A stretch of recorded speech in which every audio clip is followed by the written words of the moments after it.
Good morning, everybody. It's going to be quite a mixed up vlog today. I've got a few things I want to talk about, but they all sort of blend into each other.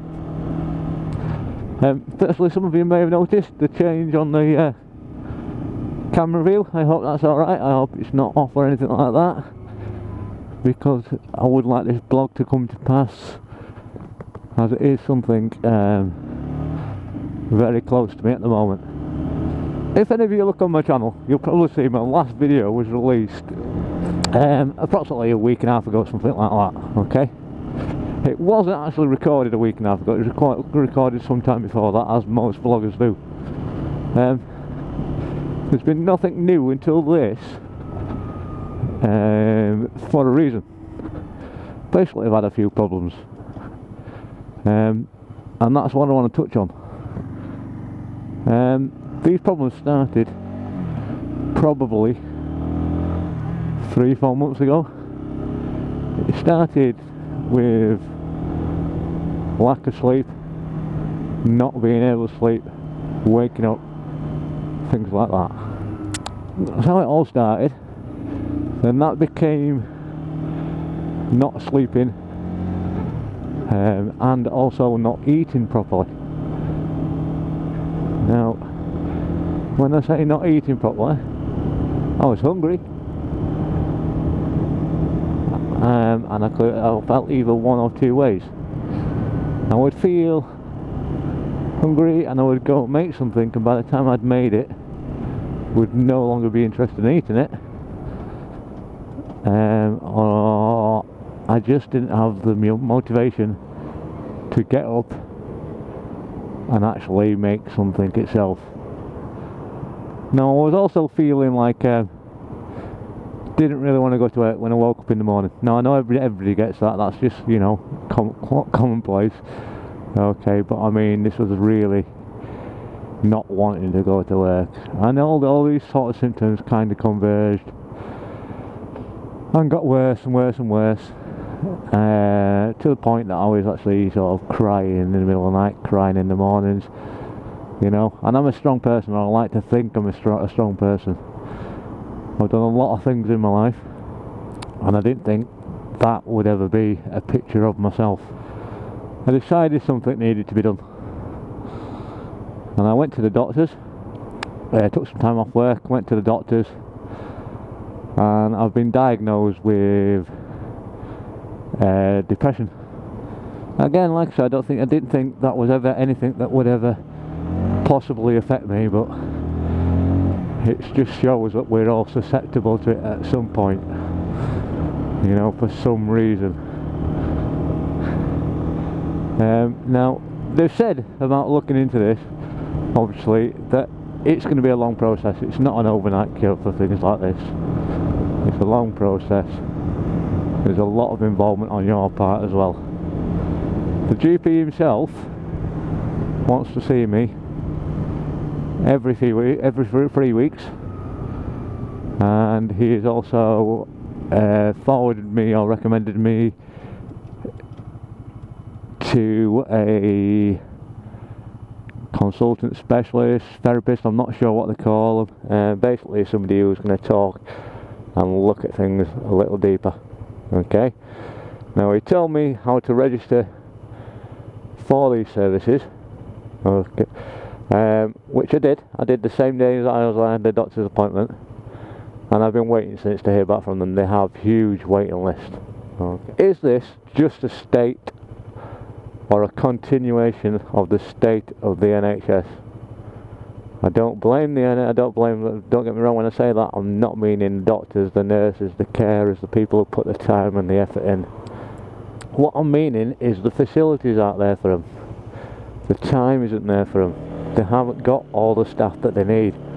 Okay, the NHS are relying on outside companies, outside charities to do work like this, to speak to people like myself,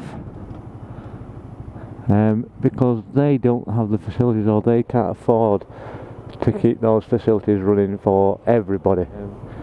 And I blame that a lot on the management of the NHS, on the government funding of the NHS. You know, the money that is needed isn't going to the right places, and that's been the case for a long time, certainly on the medical side of things.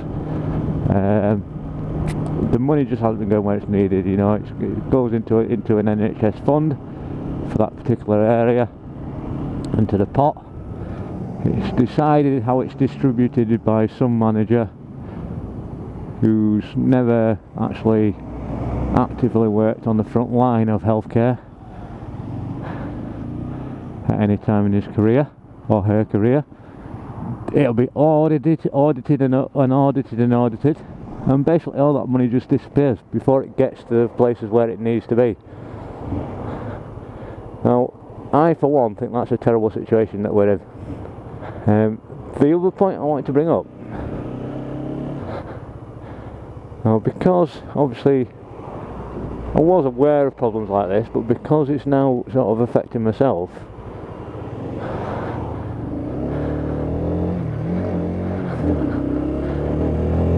I was thinking of looking at doing a ride out for some of these charities that help raise money for the outside companies, for the outside charities that support the NHS to give free treatment to people for mental health problems. Now, I'm sure there's other biker groups out there that already do a run like that. I'm almost 100% positive there will be. I don't know who they are or what run it particularly is at the moment. It is something I will be looking into. But I was thinking maybe not this year, next year, so I would have time to look into what charities there are out there, what they're doing, how their money is being distributed, and then give us time to organise a really good run with lots and lots of people there. Would anybody be interested in that? I don't want to step on any of the other groups' toes, like I say, so I will have a check what runs are already going on, certainly for those type of charities. Okay, it's just something I'd like to do, because when you get to feeling like I do, it's not a nice place to be. And through, like I say, through no fault of their own, the NHS haven't got the support they need to do that. And it's reliable on charities and organisations that offer this help at no cost to themselves, because let's face it, we could all get sort of treatment outside of the NHS privately, but who's really got the money for that? You know, that type of treatment doesn't come cheap, you know what I mean?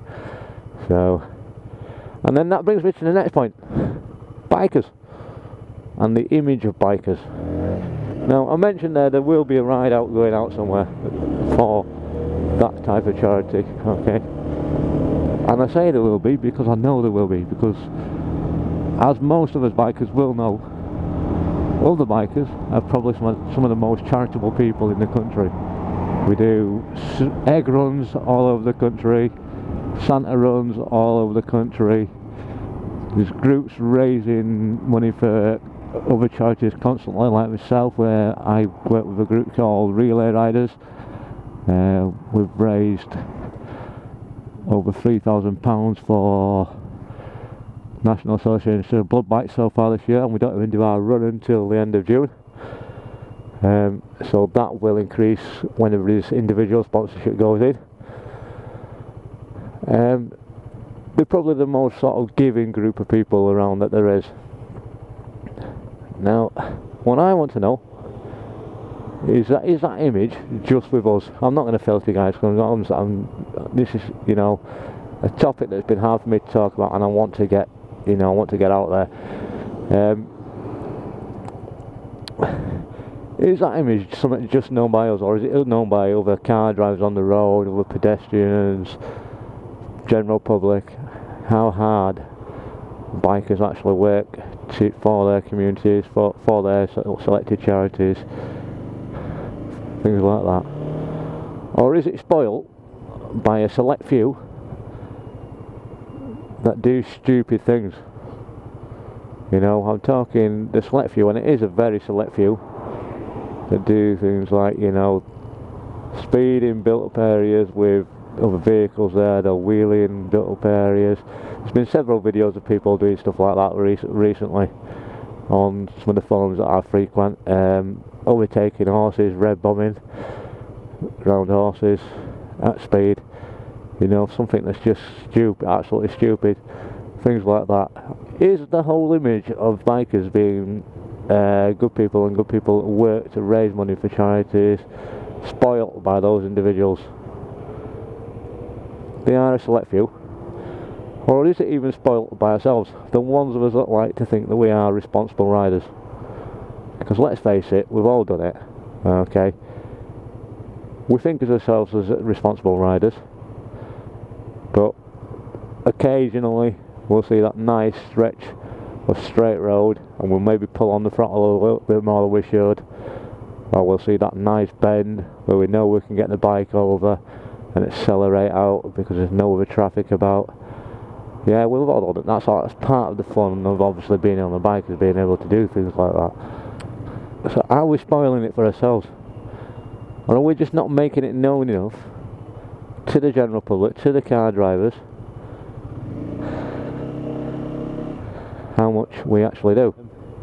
But that's it for today, guys. I said it would all sort of mix into one. I hope it turned out alright, because it was a vlog I've been thinking about recording for a while. But I've had a bit of difficulty in finding the right way to present it, so I hope it came out okay. Thanks for listening, guys, and ride safe. Bye bye.